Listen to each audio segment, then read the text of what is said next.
Hi, everyone. Welcome. Sorry, Hello. one person. Let me just respond to one person that's asking for the passcode, and I'll get us going today.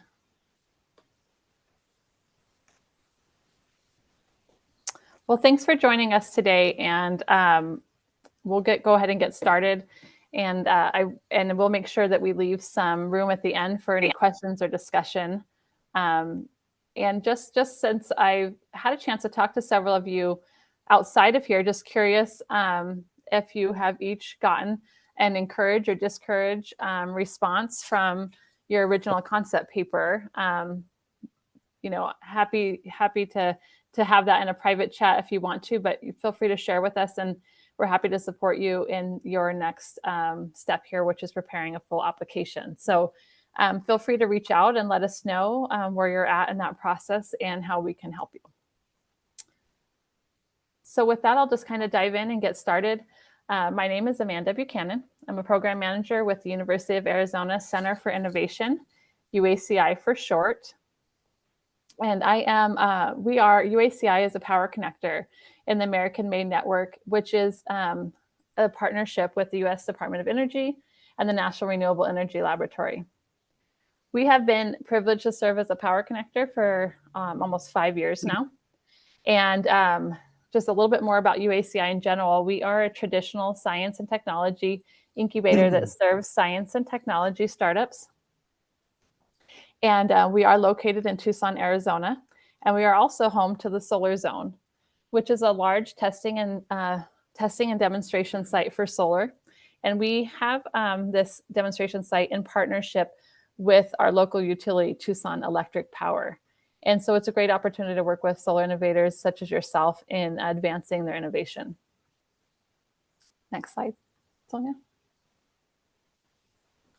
Yeah, so as I mentioned, we are a power connector, and there are 17 power connectors that are working on American-made challenges and supporting funding opportunities through the Department of Energy. Here's a quick map of some of the power connectors. There's been a new contract, and some of these have changed, but it kind of demonstrates, and they have been able to add some in that middle section, so that's been nice. But we are expanding, changing the resources based on what has been learned in the network in the last 5 to 6 years. And it has significantly grown to include the 17 power connectors plus over 400 network members that are here to assist and help innovators and entrepreneurs advance their innovation and their technology. Next slide, Sonia. For this particular effort, for the Solar Energy Supply Chain Incubator program and FOA support, there are 4 power connectors that are providing opportunities, and some of them have different capabilities and skills. And so I really encourage you to get in contact or reach out to some of the other power connectors to see if maybe a service or an event that they're offering might support your needs. So that would be ADL Ventures, Entrepreneur Futures Network, EFN, Ensemble, and then UACI. And we are working on getting up on uaci.com. There'll be a web page that is dedicated to any office hours or activities that are left for the remainder of the month to support this. So we should have that live by next week. For example, ADL Ventures will be hosting weekly office hour sessions. So if you are having questions that week as you're working on it, you can jump on one of their calls. They'll be every Monday and Wednesday.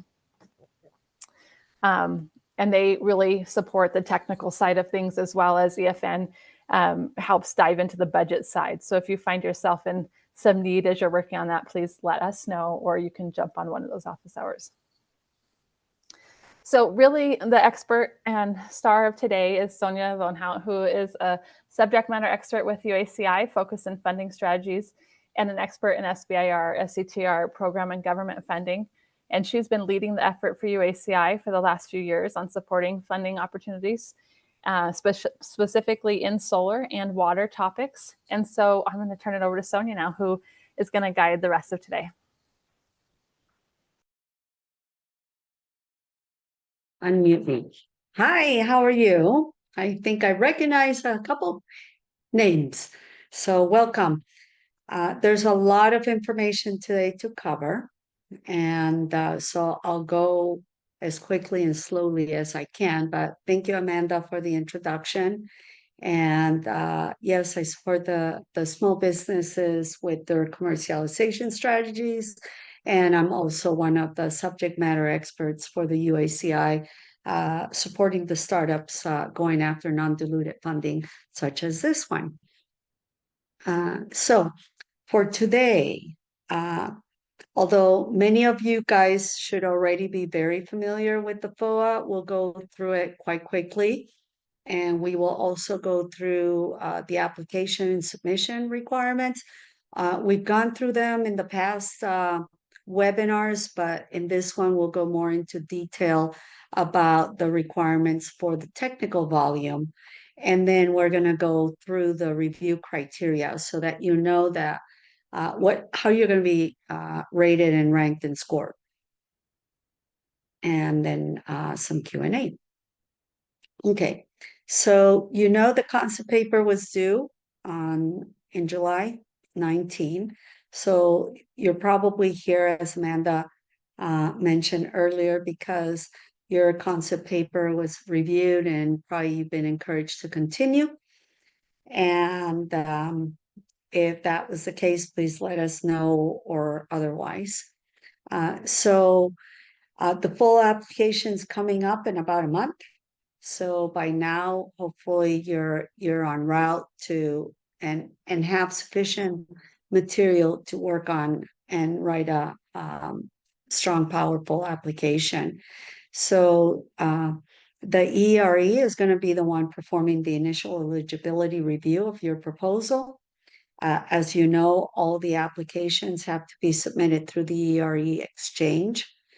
You should be somewhat familiar now after submitting the concept paper. You will require unique entity identifier, UEI, which is given to you when you apply and successfully registers on sam.gov. And you should hopefully by now, all of you have a SAM registration in UEI. When you applied on the concept paper, you should have received a control number that should be used through the whole application following the instructions and naming conventions. So with the timeline, so we are past August 23rd. So hopefully you all have been either, you're here because you've been encouraged. If not, you're probably here to learn some more. But the full application is due October 7, a month from now in 2 days. And if they're interested on you, they're going to be doing the applicant interviews around the middle of January, with negotiations starting on my birthday. And then the award somewhere between April and October. I just realized that was my birthday date. Anyways, won't tell you my age. Okay, so the agency, this is supported through the DOE Solar Energy Technologies Office, or SETO. It's called the Solar Energy Supply Chain Incubator. It's explicitly for building a clean and equitable energy economy. And it's supporting the DOE's efforts for decarbonization. So that's mainly the high level goal, right? Is how do we generate less carbon? And eligible applicants, you must be a for-profit entity if you're going to be priming this opportunity. And you've got to be a U.S. company. All the work has to be in the U.S. Your teammates have to be U.S. companies, and they have to be performing the work in the U.S.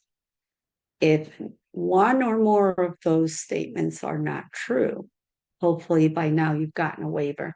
If not, probably shouldn't bother applying because you will be not compliant.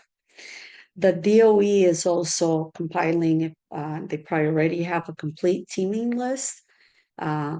When you submitted the concept paper, you probably listed some teammates, but if you're still looking for a team and there's probability or possibility for you to join or be part of a team or bring someone to your companies as part of a team, go through that list. Only new applications will be accepted, and this is a cooperative agreement. All right.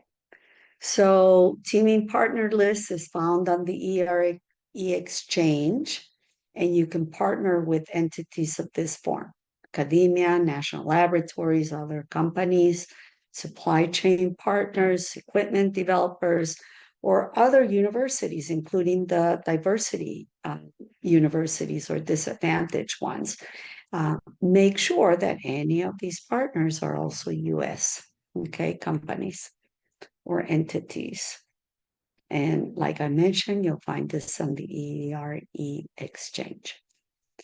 All right, so what are some of the technologies of interest? We're looking at technologies related to photovoltaic, to power electronics, grid integration, multi-port systems, the structural or BOS hardware solutions, anything that improves the manufacturing process or lowers its cost, the concentrating solar thermal power systems or PVT collectors. And if you're in any of these fields, you probably know what you're doing. I can kind of speculate what some of these are, but you should be an expert on one or more of these. Any software product that will support the goals of and objectives of decarbonization or some of the other topics we talked in the earlier slide, or dual use PV applications. All right, there's 3 topics, and they all have different cost sharing requirements. They have different scopes, and your technology maturity will be different. The first one will be for lower technology readiness level, and this one requires that it's higher so that you could do a prototype and demonstration. And this one's for working on software outreach and education and development. In addition to having different cost values, right? They're also, like I mentioned, will have different cost sharing. The performance period is different, and the number of awards is going to be different. All this you can find on the FOA. Okay, so let's look at the topic 1, solar research and technology development. As I mentioned, TRL level 3 to 5, so you've demonstrated feasibility and some kind of a prototype in a relevant environment or laboratory. But the idea here is, what can you propose that will de-risk the current technology you have and bring it up a notch in its readiness, and proving and validating that you can commercialize. For the second topic, this one has to already be ready for you to do a prototype demonstration and to take it and demonstrate it in a controlled environment at a TRL level 7. Okay, so that's why there's going to be more money and more opportunity here, and also a longer duration. And the third topic is software outreach, education, and development. And this one as well has different requirements and demonstration and performance requests on it. Okay, I'm not going to go in details of cost sharing because that's not my area of expertise. But as you can tell, topic 1 can be anywhere between 20 to 50%. It depends if you're going to be doing an R&D and demonstration project, then you will have to do more cost sharing.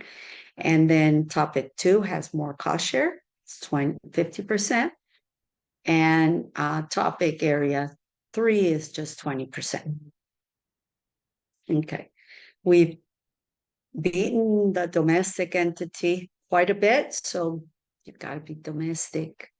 Your sub-recipients have to be sub-domestic. Very limited circumstances get awards where this is not true. It could be a consortia, incorporated or not. Make sure that you read the whole solicitation and you understand the compliance. You have to make sure that you submit all the required documents, that they're following to the conform to application content and form requires naming conventions. Everything goes through the exchange. You will not be accepted if you submit after the deadline. And the recommendation is 48 hours before, because Murphy's Law, it happens. And so something can go wrong. I strongly encourage you 2 days before, if possible, or sooner. And you can submit more than one applications. If you did that, make sure you submit it more than one concept paper. All right. More on application and submission. You find this all in the FOA, only PDFs, written in English, by standard paper size, 1-inch margins, no less than 12-point calibri. You have to name the files using your control number and your company name. Page numbers on the footers. Don't exceed page numbers. We'll go through that shortly. And any questions, here's their email address. And as you saw in the previous slide from Amanda, if you need help, ask for help. Here are listed the folks who can help you. And don't submit big files. If you have to submit it, break it up. There's a naming convention. Break it up into, renaming 1, 2, 3 or something like that here, if you need to break up your files. All right. All the different content requirements are in the FOA. Today, we're going to focus and concentrate on the technical volume, because that's what you guys are experts on. And you'll see, depends on what topic you're submitting, the number of pages is different. Okay. So topic 1 is no more than 8. Topic 2, no more than 12. Topic 3, no more than 12. Everything PDF. Form requirements, like we just discussed. Don't exceed the max page numbers. Make sure when you write your proposal, you are addressing or writing to the review criteria. Keep that in mind, because if you don't, the reviewers are going to review you against that, and you'll be dinged for those things you're not thinking about that you will be reviewed against. And you can include citations. All right. So this is what the technical volume is made up. And again, we're going to focus on these, on the square, the green square, but you're going to have a cover page, project overview, a technical description, a work plan, and market transformation plan, which is a fancy word for commercialization. Technical qualifications and resources, that's your team and where you're going to do the work. And this is the percent volume. So think about if your topic 1 and you have 8 pages, 10% for your project overview, 30%. So think in terms of number of pages. So you're going to be finding yourself with no more than 3 pages, more or less, for this part. That's where the bulk of the work is. But budget those 8 pages with this in mind. So do a little bit of the math and break it up, and don't spend 3 pages on your overview, because then the meat of it, you won't have space. All right. So that's kind of how I structure proposals and think about it, is looking at my real estate. Cover page, mandatory, project title, topic area, technical and business points of contact, your teams. You did this for the concept paper. You should do it again for this. Project overview, 10% of your 8 pages or 12 pages, but the sections are the same. Some background on the problem statement, your company, where you came from, how successful are you, where are you, what's your experience with R&D, other relevant technologies. What's the goal of your project? What do you intend to do? and what will make it successful, and what's impactful about your technology for the DOE, right? They're going to give you $1 million. How are those funds going to be impactful? 10%, about 1 page or less. So here's where you get to describe your innovation. You get a little bit more real estate, but break it up into this. And when you write your proposal, create a template that has the headlines and subheadlines using these sections. That's probably the best recommendation, and kind of break it down like that. And maybe you can have even a spreadsheet where you have it broken down, who's doing what by when, and kind of put together that story that you can then check the box and say that you've done it. One of the things, and that's kind of proposal planning. I usually recommend it, and I think we discussed it on a previous webinar, but if you're interested, just reach out. But that's how I would do it. And for this section, what's the relevance and the outcomes? You've got to demonstrate feasibility. How are you going to do that? And what's the innovation and how impactful? How does it compare to the current state of the art? And what is its innovation and competitive advantage? And here's the meat of your proposal. Here's where you get to spend the most time. And think of it more of a systems engineering approach and project management, where what are the objectives? And then how are you going to measure and know that you've achieved them, right? So break down the objectives into measurable tasks and have those go, no go decisions so that you can say, well, I didn't meet this objective. And so that milestone becomes a go, no go decision. So the solicitation requests that you do this. And make sure that your schedule aligns to the tasks that are going to achieve your project objectives. And we'll see a slide for it when we discuss the work breakdown structure.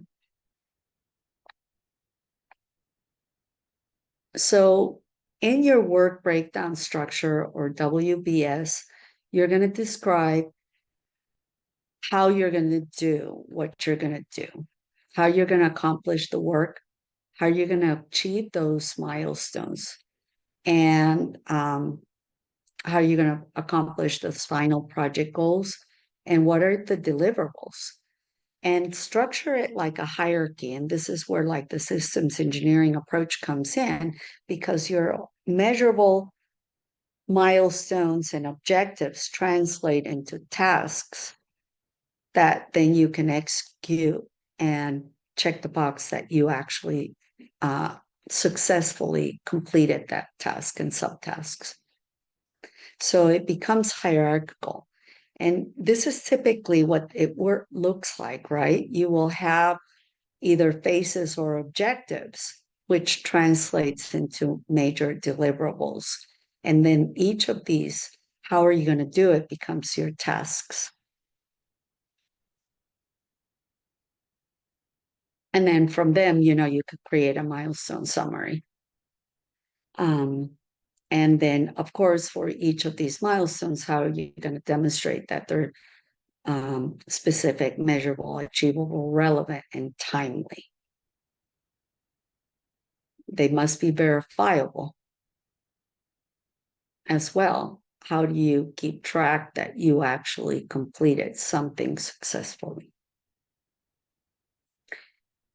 And as part of all this, you will have to decide go, no go decisions. Make it simple. Don't create a hierarchy that's so complicated. Simplify it. Typically, for a project of this size, for what you're doing, I would suspect that you're going to have maybe 3 to 5 high-level objectives that can either translate one-on-one to tasks or maybe a couple tasks for them. And that makes it easier for you to manage and easy to define go, no-go decision points, right? So maybe you will have one decision point per objective, per quarter, or per performance period. That could be defined 6 months to 12 months, depends on how long your project lasts. And then you're going to have that schedule. So create like a Gantt chart and describe how you're going to be managing your program and project and who. That's going to be important. And then also as part of the technical volume, you have the market transformation plan or commercialization plan, where you're going to have to be able to include all those tasks, duration, milestones, and decision plans. But also, actually, I have a typo here. I'm going to correct it. This is your management plan or project management. Amanda, I'll generate. So this is for the project management, which is going to be all your tasks, subtasks, and who's going to do it, how you're going to do it, what tools you're going to use to measure project management. Okay. And technical qualifications and resources. It's approximately 20% of your budget for the size and the number of pages in your proposal. And here's where you get to brag about your team and your location and your expertise and your partners. Okay. Other documents. You're going to have all these documents are going to be submitted through the ERA exchange. And we've already discussed the content of technical volume, but what we haven't discussed is a couple of other ones that are also important: the summary and summary slide, and then the community benefits plan, which is basically satisfying the diversity, equity, and inclusion objectives that are required under this FOA as well. And I believe you've already had a webinar on that, or one is coming. Okay. So Can I just the jump summary on that, Sonia? So we do not have a session on that, but I will put in the chat a webinar that we created for last FOA that goes over community benefits plans. Yep, and a couple of resources. Awesome. That would be good. All right. So you've got the summary and abstract. It's a required document that you have to upload, and this is going to be the content of it. And keep in mind, this is going to be for public release, so it's got to be non-proprietary. All right. But you need to do it. And it just basically summarizes your project in a non-proprietary way. And then similarly, the summary slide, it's going to have all this information on it: a summary, the description of your technology and the impact, the high-level goals. If you have a schematic or an illustration of it, even better. And what's the key idea or takeaway, and the principal investigator in your company, and your requested funds and cost share. With regards to the DEI, talk about there's 3 requirements: equity impacts, the benefits, and how you're going to implement them in your project. And so you've got to be able to talk to this. And the FOA has really good examples of how you can implement different DEI plans. And each company is unique. It depends on your culture, right? And your community. And do something that fits you, that is part of your culture and who your company is. Don't go and try to do what someone else does. Do it with what fits for you, what's going to help you grow, what's going to help your company grow and your employees grow, right? That's the whole purpose of this, and DEI works. All right. This is how you're going to be reviewed.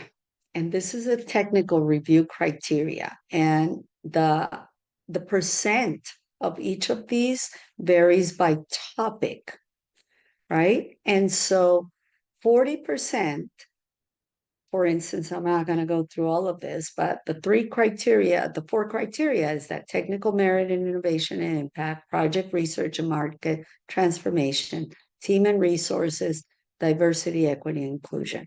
This one's about the same, 10%.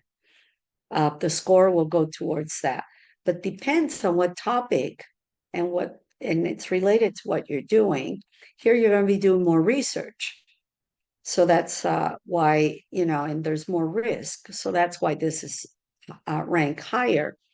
But then here you're going to be prototyping and you're getting ready towards taking to commercialization. And here you're educating.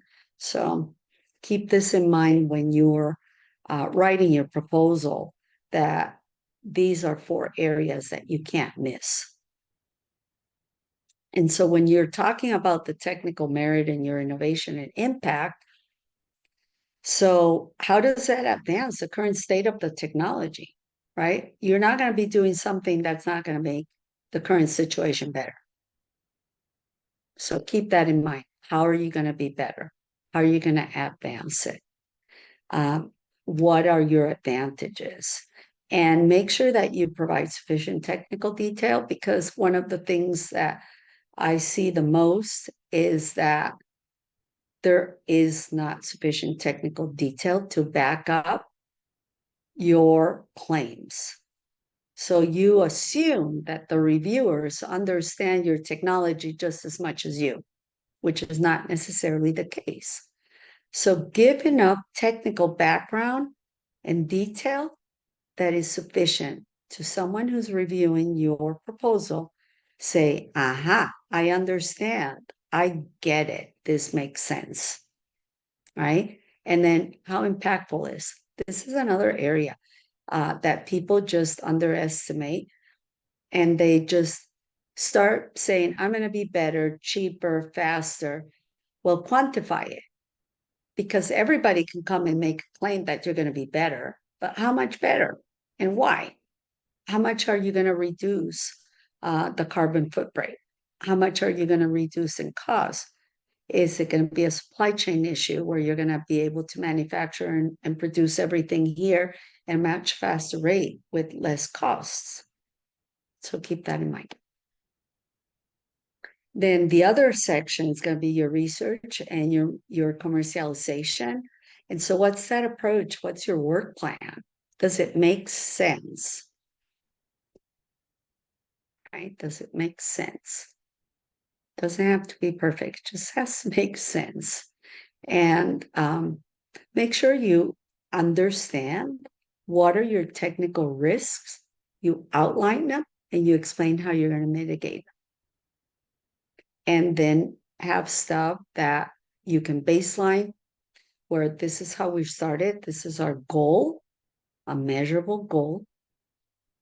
And I started with this performance. Now I have 30% improvement in my performance. And you have demonstrated it. And then how are you going to get to market? And with who? And when? And what are the steps required to do it? And then, of course, comes the DEI plan.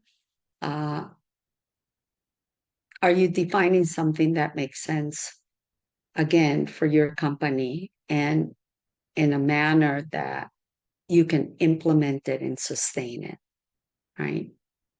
Because if it's going to be something you can't sustain, then it wasn't what your company needed.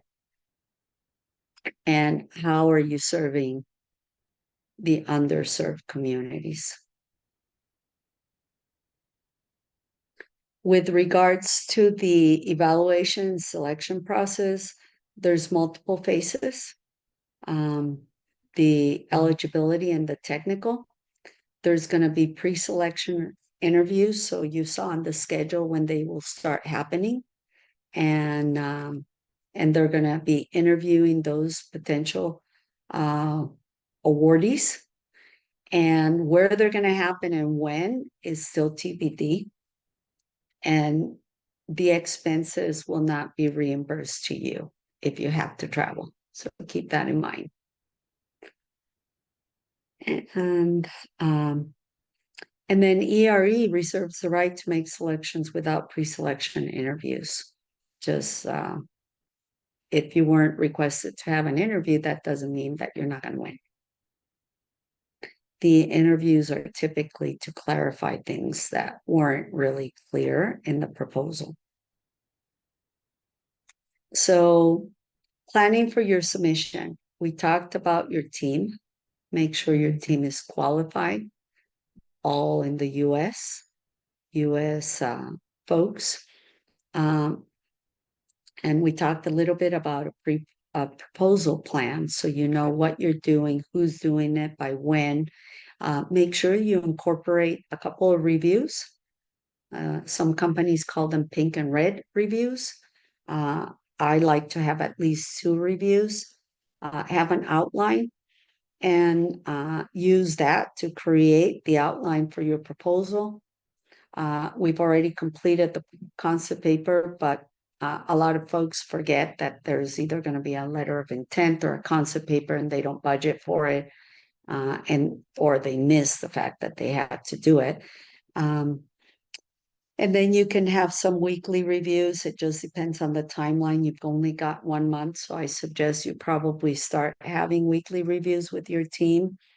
And again, you can have a final review, or you should, before you submit, which typically is called the red team review. So to summarize, you must start early. You must register early. Make sure you read the solicitation. Every detail. Don't assume that what I've given you is sufficient. You've got to be able to understand it on your own and be able to do it on your own. We're here to help you and to, try to answer your questions. And if we can't answer them, help you find someone who can. And again, reach out. And this is my contact info. And any questions?